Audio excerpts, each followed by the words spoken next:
वाराणसी की गलियां सीधी नहीं होती, जैसे दिल की भावनाएं सीधी नहीं होती। हर मोड़ के बाद एक और मोड़, हर भीड़ के बीच एक अपना सन्नाटा।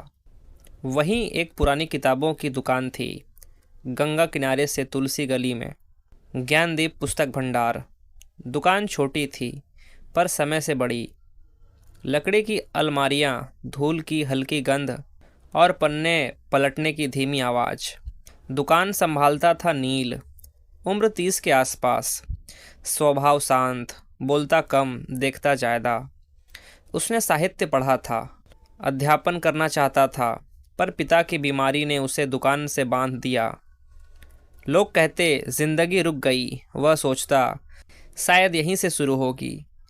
एक दिन दोपहर में जब ग्राहक कम होते हैं और धूप दरवाजे तक आकर ठहर जाती है, एक लड़की अंदर आई, बाल बंधे हुए, कंधे पर कपड़े का बैग, हाथ में पुरानी किताबें की सूची।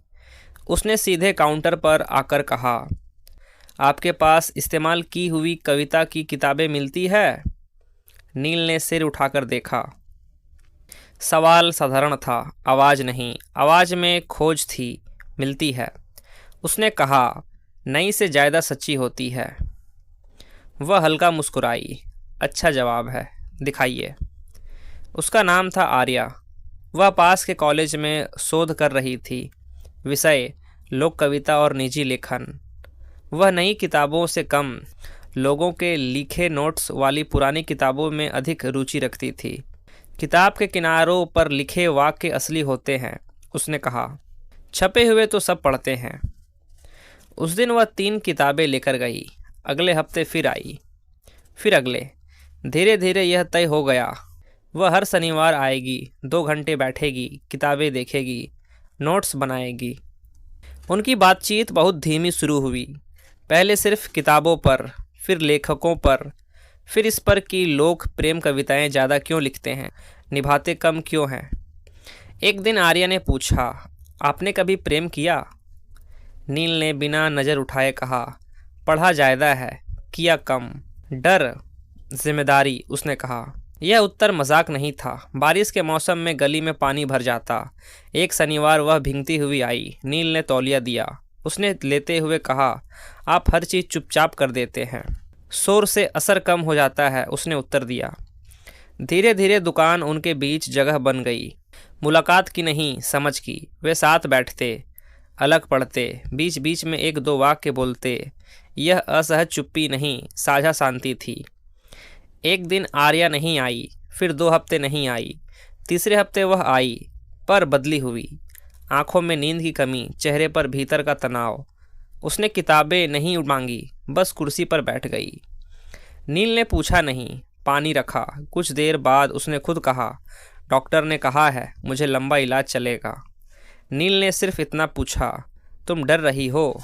वह बोली, नहीं, मैं अधूरी रह जाने से डर रही हूँ। उस दिन पहली बार किताबों से बाहर दिल की बात शुरू हुई और प्रेम बिना नाम लिए कमरे में प्रवेश कर गया। उस दिन के बाद दुकान का माहौल बदल गया, बाहर से नहीं, भीतर से। नील पहले भी शांत था, अब सहज हो गया। आर्या पहले भी सोच में डूबी रहती थी, अब समय को जैसे पकड़कर बैठती थी। उसने बताना शुरू किया, उसे एक दुर्लभ रक्त संबंधी बीमारी निकली है। जानलेवा तुरंत नहीं, पर अनिश्चित। इलाज लंबा, शरीर कमज़ोर होगा, काम रुक सकता है। लोग मौत से नहीं डरते, उसने कहा, रुक जाने से डरते हैं। नील ने सहानुभूति नहीं दिखाई, उसने स्थिरता दिखाई। इलाज कहाँ होगा? यहीं शहर में शुरू, फिर शायद बड़े केंद्र पर जाना पड़े। कितने समय? डॉक्टर ने कहा, जवाब शरीर देगा, कैलेंडर नहीं। यह सुनकर भी उसने सब ठीक हो जाएगा जैसा खोखला वाक्य नहीं कहा। उसने पूछा, तुम क्या बचाना चाहती हो? आर्या ने तुरंत जवाब दिया, अपना काम, अपनी लिखी हुई चीज़ें, अपनी पहचान। उस दिन के बाद उनके बीच बातचीत का ढांचा बदल गया। अब वे किताबों पर कम, जीवन पर ज़्यादा बात करते। आर्या अपने शोध नोट्स नील को पढ़कर सुनाती, लोक कविताओं में छिपे निजी दुख, अधूरे प्रेम, प्रतीक्षा, सब। नील सुनता, बीच में टोके बिना। तुम्हारे साथ बोलते समय मुझे जल्दी नहीं लगती, उसने एक दिन कहा। नील ने उत्तर दिया, क्योंकि मैं तुम्हें पूरा सुनता हूँ, आधा नहीं। इलाज शुरू हुआ। दवाइयों का असर शरीर पर दिखने लगा। थकान, चक्कर, हाथ कांपना। फिर भी आर्या शनिवार को दुकान आने की कोशिश करती।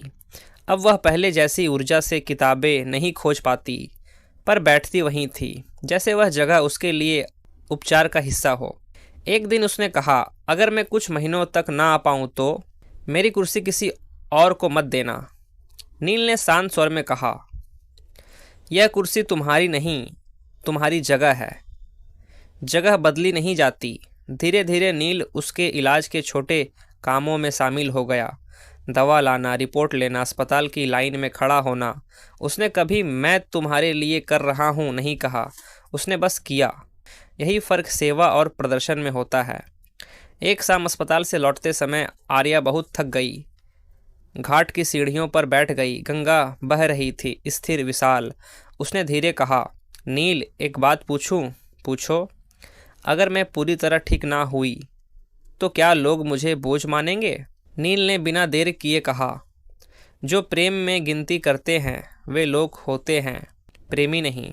वह उसे देखती रही लंबे समय तक, फिर बोली, मुझे तुमसे लगाव हो रहा है, डर के साथ। नील ने नज़र नहीं हटाई। मुझे भी, उसने कहा, पर जल्दबाजी के बिना। यह प्रस्ताव नहीं था, स्वीकार था। उन्होंने उसी शाम एक नियम बनाया। वे प्रेम को नाम देंगे, पर दबाव नहीं देंगे। कोई वादा नहीं जो बीमारी तोड़ दे, कोई शपथ नहीं जो शरीर से बड़ी हो। साथ पर सचेत। अब वे सिर्फ मिलने वाले दो लोग नहीं थे, वे एक दूसरे की दिनचर्या में दर्ज हो गए थे। आर्या लिखती, नील पढ़ता। नील चुप रहता, आर्या समझती। पर बीमारी सीधी रेखा में नहीं चलती। रिपोर्ट बदली, इलाज कड़ा करना पड़ा, और समय अचानक और कीमती हो गया। इलाज का दूसरा चरण शुरू होते ही आर्या का शरीर जैसे अपनी ही गति भूल गया। पहले जो थकान शाम तक आती थी, अब सुबह से साथ रहती। हाथों की नसें नीली दिखने लगी, बाल झड़ने लगे, आवाज़ पतली हो गई, पर उसकी आंखें, वे अब भी वैसी ही थी, जागती हुई, भीतर से जलती हुई। अजीब है, उसने एक दिन कहा, शरीर कमज़ोर हो रहा है, पर भीतर की जिद बढ़ रही है। अब वह दुकान कम आ पाती थी, इसलिए नील ने रास्ता बदल दिया। वह किताबें लेकर उसके घर जाने लगा। पहले दरवाजे तक देता, फिर अंदर बैठने लगा, फिर पढ़कर सुनाने लगा। उनके बीच भूमिका बदल रही थी, बराबरी बनी रही, तरीका बदल गया। आर्या को यह अच्छा भी लगता, परेशान भी करता। मुझे आदत मत बनाओ, उसने एक दिन कहा। तुम आदत नहीं हो, नील बोला, तुम संबंध हो। फ़र्क, आदत छूटती है, संबंध निभाया जाता है। इलाज के दिनों में मन भी टूटता है, बिना आवाज़। एक दोपहर वह अचानक चिड़चिड़ी हो गई, छोटी बात पर नाराज। बात बीच में रोक दी, किताब बंद कर दी। मुझे मदद लेना पसंद नहीं, उसने तीखे स्वर में कहा। नील ने जवाब नहीं दिया। पानी रखा, खिड़की खोली, चुप बैठ रहा। कुछ देर बाद वह खुद रो पड़ी। मैं बोझ जैसे महसूस करती हूँ, उसने कहा, और मुझे खुद से नफरत होती है यह सोचकर। नील उसके सामने बैठा, बहुत धीरे बोला, बोझ वह होता है जिसे उठाते समय मन नीचे गिर जाए। तुम्हें संभालते समय मेरा मन ऊपर रहता है। यह दया नहीं थी, सच्चा भाव था, और सच्चे भाव पहचान लिए जाते हैं। उस दिन के बाद उनके बीच एक और सच जुड़ा, निर्भरता का डर। आर्या बार बार कहती, अगर मैं तुम्हारी जिंदगी रोक दूं तो। नील हर बार कहता, तुम मेरी दिशा बदल सकती हो, जिंदगी नहीं रोक सकती। रातों में अब वे फ़ोन पर नहीं, आवाज़ पर रहते। कई बार बात भी नहीं करते, बस लाइन खुली रहती। सांसों की आवाज़ भी साथ का प्रमाण बन जाती है जब शब्द थक जाते हैं। एक रात आर्या ने कहा, मेरे पास समय कम भी हो सकता है, यह संभावना सच है। नील ने उत्तर दिया, मेरे पास जो समय है वह तुम्हारे साथ पूरा होगा, यह भी सच है। तुम्हें डर नहीं लगता यह कहते?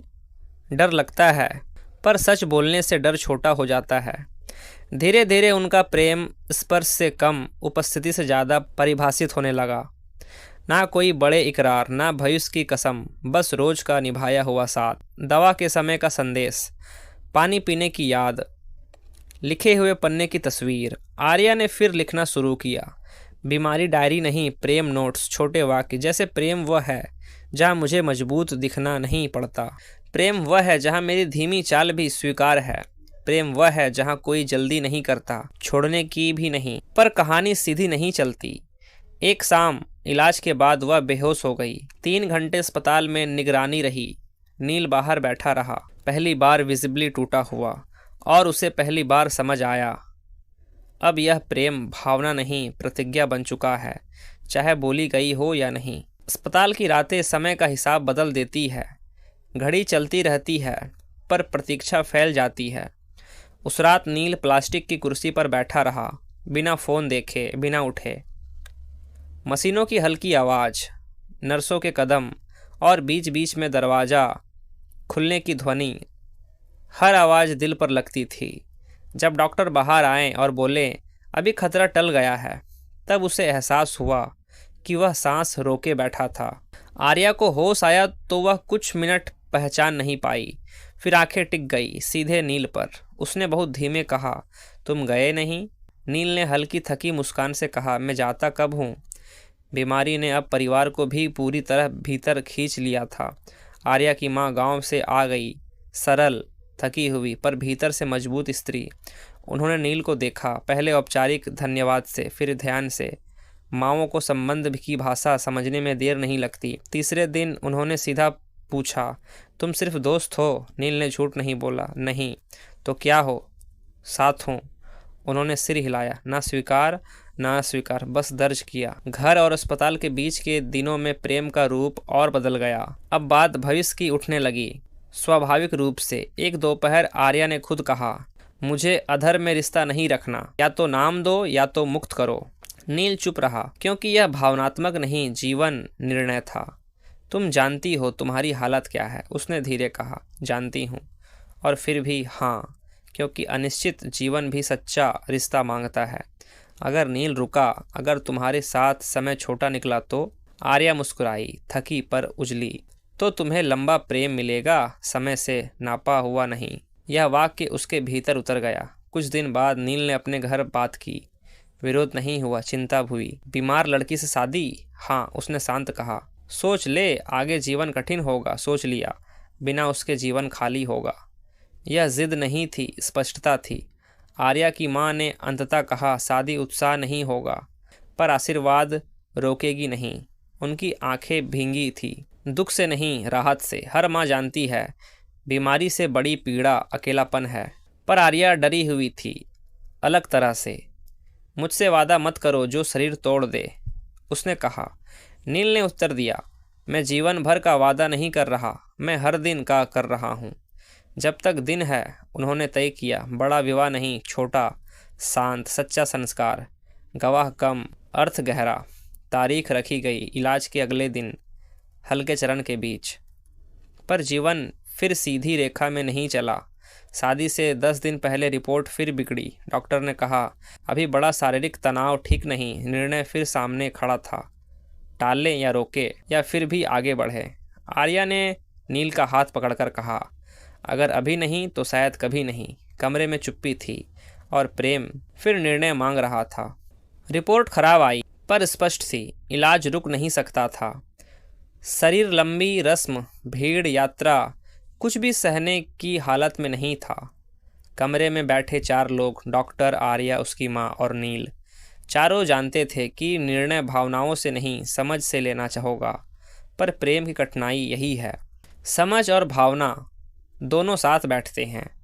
डॉक्टर ने साफ कहा, अगर शादी करनी है तो अभी नहीं, या बहुत सीमित रूप से, बिना थकान, बिना दबाव। घर लौटते समय रास्ते भर चुप्पी रही। रात को आर्या ने खुद बात शुरू की, अगर हम रस्म टाल दें तो क्या रिश्ता कम हो जाएगा? नील ने कहा, रस्म समाज को बताती है, संबंध हमें तो बताना जरूरी है, निभाना ज़्यादा ज़रूरी है। वह कुछ देर उसे देखती रही, जैसे आखिरी डर का वजन उतार रही हो। मुझे दुल्हन नहीं बनना, उसने धीरे कहा, मुझे तुम्हारी पत्नी होना है, चाहे बिना मंडप के। 2 दिन बाद सुबह गंगा किनारे, बहुत छोटी सी उपस्थिति में, सिर्फ माँ, एक पुराना पंडित और 2 गवाह। उन्होंने शांत संस्कार किया, ना बैंड, ना भीड़, ना सजावट। आर्या साधारण सूती साड़ी में थी, सिर पर हल्का दुपट्टा। नील सादा कुर्ता पहने। मंत्र धीमे पढ़े गए, जैसे शब्द भी थकान समझ रहे हो। जब सिंदूर का क्षण आया, आर्या ने आंखें बंद नहीं की, खुली रखी। बाद में उसने कहा, मैं यह क्षण देखना चाहती थी, छुपाना नहीं। विवाह 5 मिनट का था, अर्थ जीवन भर का। इलाज फिर शुरू हुआ और इस बार कठिन। कई दिन अस्पताल, कई दिन कमजोरी। शादी के बाद का जीवन उनके लिए सौर उत्सव यात्रा नहीं था। दवा का समय, रिपोर्ट का इंतज़ार, नींद के बीच जागना था। पर एक चीज़ बदल गई, अकेलापन खत्म हो गया।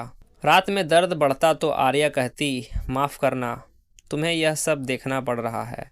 मुझे तुम्हें जीते देखना मिल रहा है, सब नहीं। कभी हालात सुधरती, कभी गिरती। समय महीनों में नहीं, अच्छे दिनों और कठिन दिनों में मापा जाने लगा। अच्छे दिन जब वह खुद चलकर खिड़की तक जाती, कठिन दिन जब पानी भी सहारे से पीती। पर प्रेम स्थिर रहा, रूप बदलता रहा। अब वह हंसी से कम, धैर्य से ज़्यादा दिखता था, स्पर्श से कम, उपस्थिति से ज़्यादा। एक शाम, इलाज के लगभग 1 साल बाद, रिपोर्ट आई।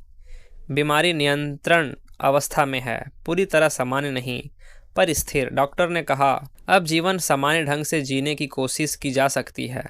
सामान्य, यह शब्द सुनकर आर्या रो पड़ी, जोर से नहीं, राहत की तरह। उस रात वे दुकान में बैठे थे, वही पुरानी किताबों की जगह। आर्या ने नील की पुरानी रजिस्टर डायरी खोली और पहला खाली पन्ना भरा। मैं बची नहीं, मैं निभाई गई। प्रेम ने मुझे ठीक नहीं किया, साथ ने किया। जिसने जल्दी नहीं की वही मेरा घर बना। नील ने नीचे लिखा, प्रेम लंबा नहीं था, गहरा था, इसलिए टिक गया। सालों बाद भी लोग उनकी कहानी चमत्कार की तरह नहीं, अभ्यास की तरह जानते थे। बीमारी पूरी तरह गई नहीं, पर जीवन रुक गया नहीं। दुकान चलती रही। आर्या धीरे धीरे फिर पढ़ाने लगी, कम घंटों के लिए। वे बड़े उत्साहों वाले दंपति नहीं बने, पर स्थिर बने। उनका प्रेम साबित नहीं किया गया, निभाया गया।